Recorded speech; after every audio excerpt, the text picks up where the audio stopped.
Human sa iyang taas nga leave of absence, Talisay City Councilor Arturo Bas, balik trabaho na karong adlaw. Ano ang exclusive report ni Luan Merondina.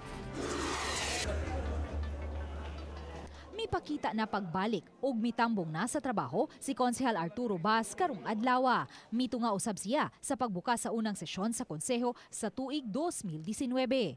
Gipasabot ni Konsehal Bas nga nakasinati siya og anxiety ug depression tungod sa sunod-sunod nga pagpusil-patay sa iyang apo nga si Lagtang Barangay Councilor Art Stephen Bas ug sa iyang anak nga si kanhi Lagtang Barangay Captain Mark Ferdinand Dindin Bas. Ang tumang kasub-anan mo'y hinungdan sa taas-taas niyang leave of absence gikan Hulyo 24 hangtod na sa Disyembre 2018.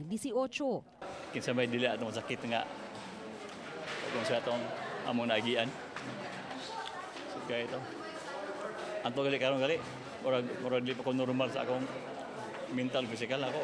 Wala hinuon mihatag og tatang tubag si Konsehal Bas kung subli ba siyang mabalik isip chair sa Public Safety and Order, Traffic Management and Utilities ug Trade and Industry.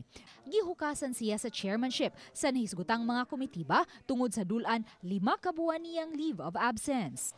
Bisan pa man sa subling pagbalik ni Konsehal Arturo Bas sa sesyon karong adlaw, apan iyang gitataw nga dili siya makagarantiya nga di na usab siya subling moduso pa og leave of absence tungod kay giagad ra usab niya ang himtang sa iyang panglawas. Samtang gitataw hinuon ni Bas nga bisan pa man kun wa siya miduso og COC alang sa piniliay karong Mayo 2019 apan wa kini hingpit nga nagpasabot nga moretiro na siya sa politika. Dili man retire kanang pasa kanang on leave lang. Murag pass lang pass og sa kanang komedya pa in English it's depend.